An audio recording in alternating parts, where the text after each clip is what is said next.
Hey guys, welcome back to an episode of East Coast Bass Fishing. Today's video topic is about preparation before you go out on the water, whether it be on a boat or on foot bank fishing. And also I want to talk to you about a new Prostaff rod company with Enigma Fishing. Awesome company. They got some nice rods, the Epon series, they got the HPT series, and so on and so forth. Just picked up a couple new rods and I want to get into that with you guys. But before we do that, we're going to talk about preparation before you go out on the water. Things you need to do in order to get out on the water and catch some fish. It's not always easy. The conditions are key. You always have to fish conditions and kind of set yourself up days before to choose the baits that you think or they should be eating before you go out there. So without further ado, we're gonna get right into it. I'm gonna show you a couple clips, well, a couple pictures of the forecast here in Carrboro, North Carolina. And what I like to do is a game plan mentally and kind of pick and choose certain baits. Okay guys, looking at the forecast here for the 12th of January. Southwest winds coming at a speed of 6 miles per hour, gusts at 12 miles per hour, 63% cloud cover, guys. 11% precipitation. So we got some rain coming in, not a ton. That was today, but tomorrow's going to be a different ball game. It's going to be a lot more rain and wind. These are all setups for when these bass should be eating good. All right, guys, the big day in question. The wind direction, west-southwest, different direction than previous day. The speed is a little bit less and the gust is a whole lot less, but a whole lot more rain. We got 100% precipitation, guys. Cloud cover 99%, which is a big deal. These fish should really be feeding up for this bite. Also, guys, I'd like to mention, you can't be afraid to get out there in that rain and fish. Some of the biggest fish are caught in these kind of conditions. So looking at the forecast, we know that the air temp has been rather warm lately for a winter here in North Carolina. In the 60s and 70s was actually like a pre-spawn bite or pre-spawn weather, like a early spring type of thing going on, which we very well may just jump right into spring pretty fast here. But looking at that, it already tells me we have some wind, we have some rain. It's gonna be warm. It's been warm today. Had a little bit of breeze. Gust was at 22, I believe.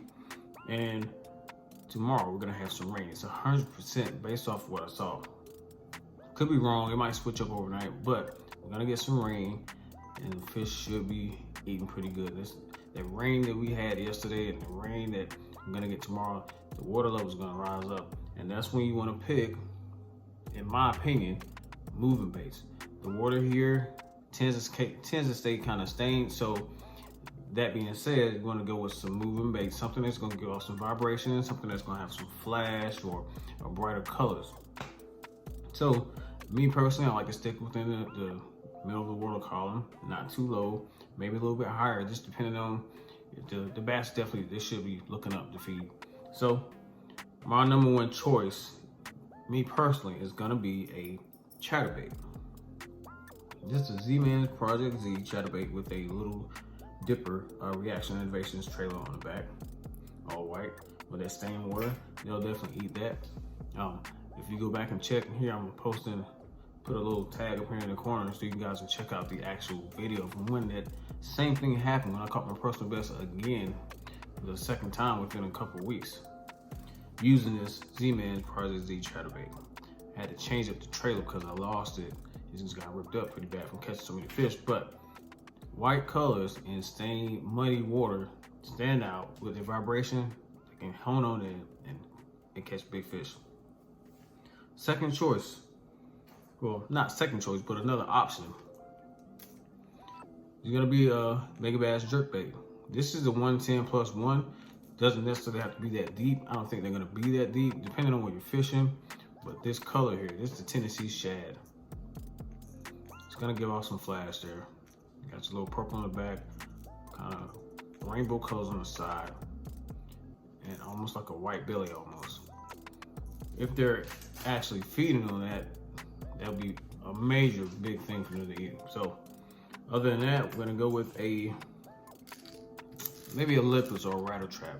But this is a heavy Z, kind of like a lipless bait here. And check out the colors on that. This is from Profound Outdoors.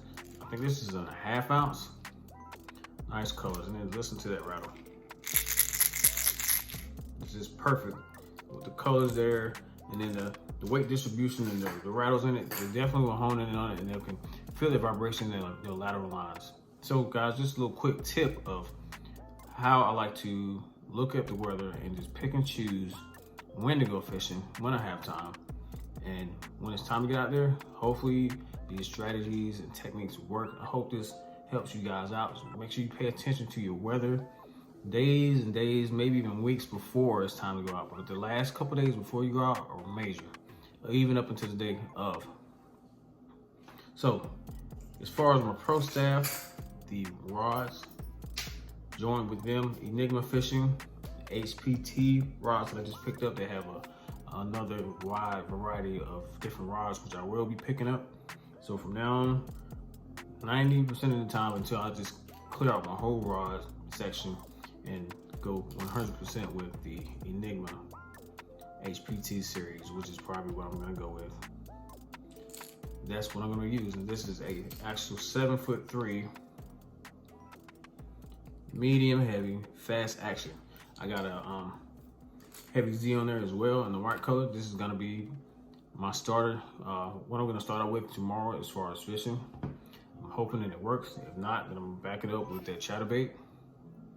The vibration and the rattles is key, I believe, is what's gonna get me bit tomorrow. Next rod I have, another HPT, 7 foot medium heavy, another fast action tip. I believe, yes, fast action. And I got that is my jig rod, 7 foot medium heavy, then a 7'3" medium heavy. The 7'3" is like an all-purpose, pretty much. You can Texas rig it, anything on there, even up to, I believe the weight distribution is 3/8 to 3/4 ounce. So you can pretty much get away with fishing on a lot of different things on that rod for that size. So guys, that's gonna be it. I hope you guys enjoy. Make sure you check out my previous video, and make sure you go back and check out that personal best on landing on the Z-Man Project Z chatbait right here. So as always, like, comment, subscribe, share my videos, and guys, I'll catch you on the next one.